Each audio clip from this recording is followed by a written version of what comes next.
Yes विद्यार्थियों, आज class 11th में हम दो सदिशों का योगफल का समानांतर चतुर्भुज का नियम पढ़ेंगे।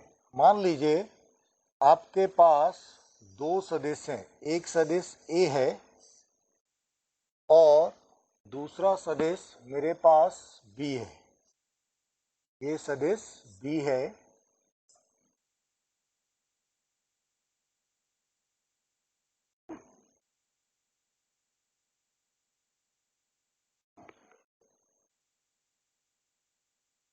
जो कोण थीटा पर कार्यरत है।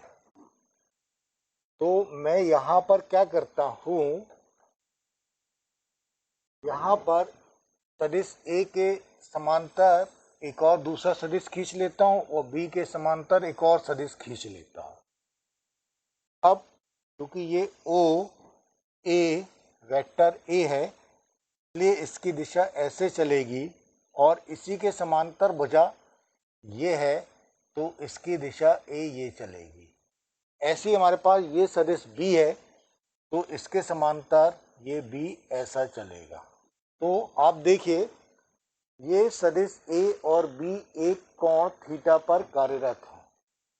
अब आप जब इनका योगफल करना चाहते हैं तो इनके बीच के एंगल को मैंने थीटा ले लिया है। OA के समांतर एक CD सदिश की रचना की जिसकी दिशा दी से दी है और ये ए के समांतर है। OD जो सदिश बी को रिप्रेजेंट कर रहा है उसके समांतर सदिश AC है। मान लीजिए ये सदिश ए और बी है, तो सदिश योग के त्रिभुज नियम से मैं यहाँ पर इसका परिणामी r लेता हूँ और ये r अपने बेस के साथ कोण अल्फा बनाता है। यहाँ पर हम एक रचना करते हैं और रचना में एक लंब हम इसके ऊपर डाल देते हैं। ये कोण थीटा, तो ये कोण भी कैसा आ जाएगा, थीटा के इक्वल आ जाएगा। देखिए ए सदिश एवं बी सदिश कोण थीटा पर कार्यरत है। ठीक, ए और बी सदिश कोण थीटा पर कार्यरत है। आर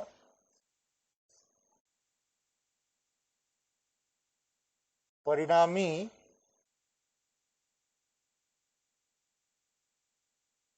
सदिश है, तो आर इनका परिणामी सदिश है जो ए सदिश के साथ अल्फा कोण बनाता है। ठीक, मैंने यहां पर एक रचना करी।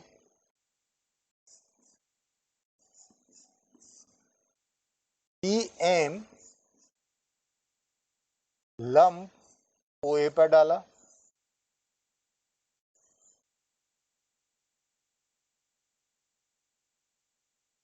तो मैं क्या करना चाह रहा हूं, मैं सदिश ए और बी का योगफल ज्ञात करना चाह रहा हूं। तो मैंने यहां पर क्या कर दिया, त्रिभुज OMC में पाइथागोरस प्रमेय लगाया। पाइथागोरस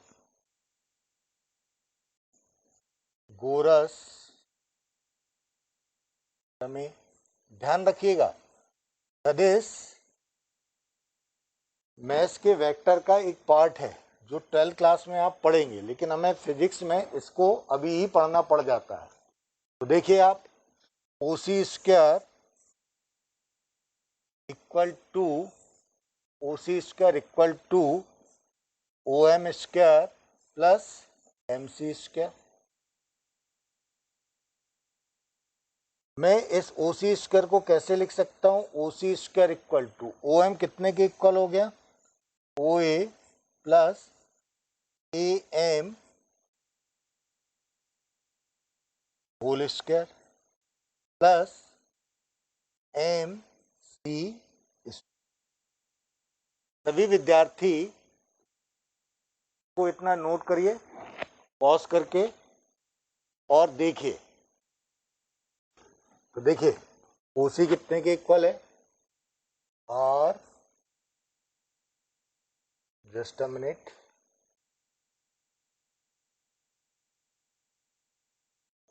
ओसी कितने के इक्वल है, R square O A plus A M. O A plus A M में A plus B whole square का फॉर्मूला लगा दीजिए, तो ये हो जाएगा आपके पास O A square plus A M square plus 2ab twice O A into A M plus M C square. मैं थोड़ा सा इसको मैनिपुलेट कर देता हूँ, R square equal to O A square को मैं ऐसा लिख दे रहा हूँ, twice O A into A M plus, इन दोनों को साथ ले लो, A M square plus M C, ये ले लिया, इसको इक्वेशन नंबर 2 कर दीजिए। ठीक है, अब देखिए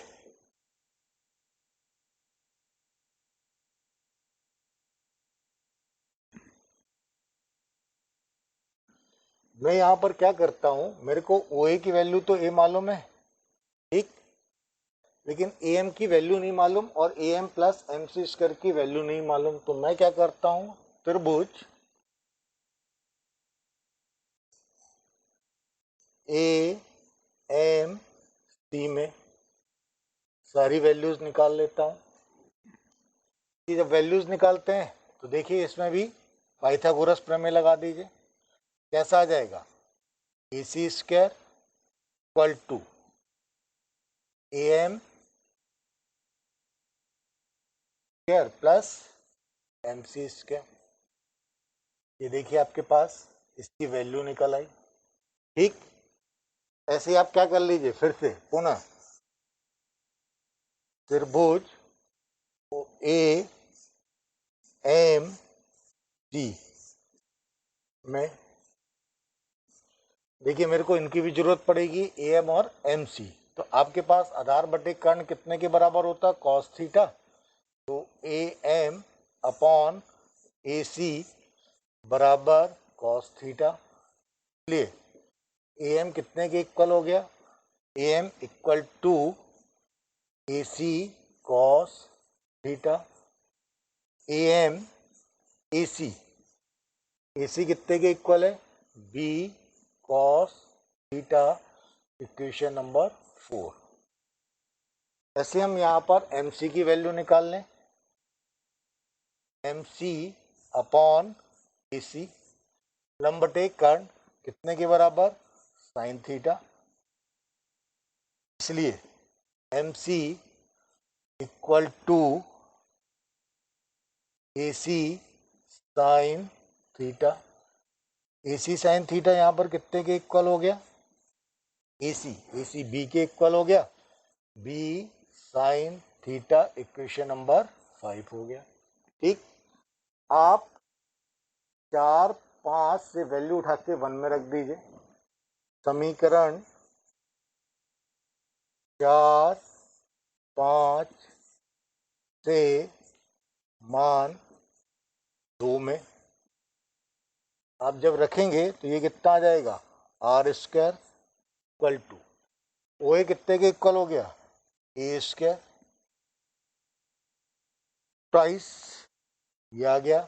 ओ ए कितने के इक्वल है आपके पास, यहाँ पर ओ ए के इक्वल है तो ए आ गया। ए एम कितने के इक्वल है, बी कॉस थीटा प्लस तब बचा आपके पास A M plus M C square. A M square plus M C square equal to कितना है, ए सी स्क्वायर। तो देखिए आपके पास आर कितने के इक्वल हो गया, A square plus twice A B cos theta plus A C यानी कितना आ गया, बी स्क्वायर के इक्वल। ठीक है, तो ये आपके पास आर स्क्वायर की वैल्यू आ गई। देखिए आपका रिजल्ट कितना आ गया, आर, इसका स्क्वायर रूट ले लीजिए, R equal to under root A square plus twice A B cos theta plus B square, ये आपके पास आ। ये अगर दो सदिशों के बीच का अगर हमें कोण दिया हुआ है तो ये इसका परिणाम कहलाता है। ठीक है, तो ये मेरे पास किसको शो करने लगता है, परिमाण को शो करने लगता है। This is called magnitude, magnitude, तो ये मैग्नीट्यूड हो जाता है। अब इनका, इसका और इसका योगफल r जो आ रहा है वो कितनी दिशा से कैलकुलेट होता है, तो फिजिक्स और मैथ्स में जब भी डायरेक्शन को कैलकुलेट किया जाता है तो टेन थीटा से शो किया जाता है। तो इसकी मैं यहाँ पर दिशा निकाल लेता हूँ। दिशा देखिए आपके पास क्या होगी, तो दिशा यहाँ पर क्या आ जाएगी, टेन अल्फा। आप इसको कर लीजिए त्रिभुज ओ एम टी में, ठीक, टेन अल्फा निकाल लीजिए। टेन अल्फा कितने के इक्वल हो जाता है, एम सी अपॉन कितना आ गया, O M, that is equal to M C. O M कितने के इक्वल हो गया, ओ ए प्लस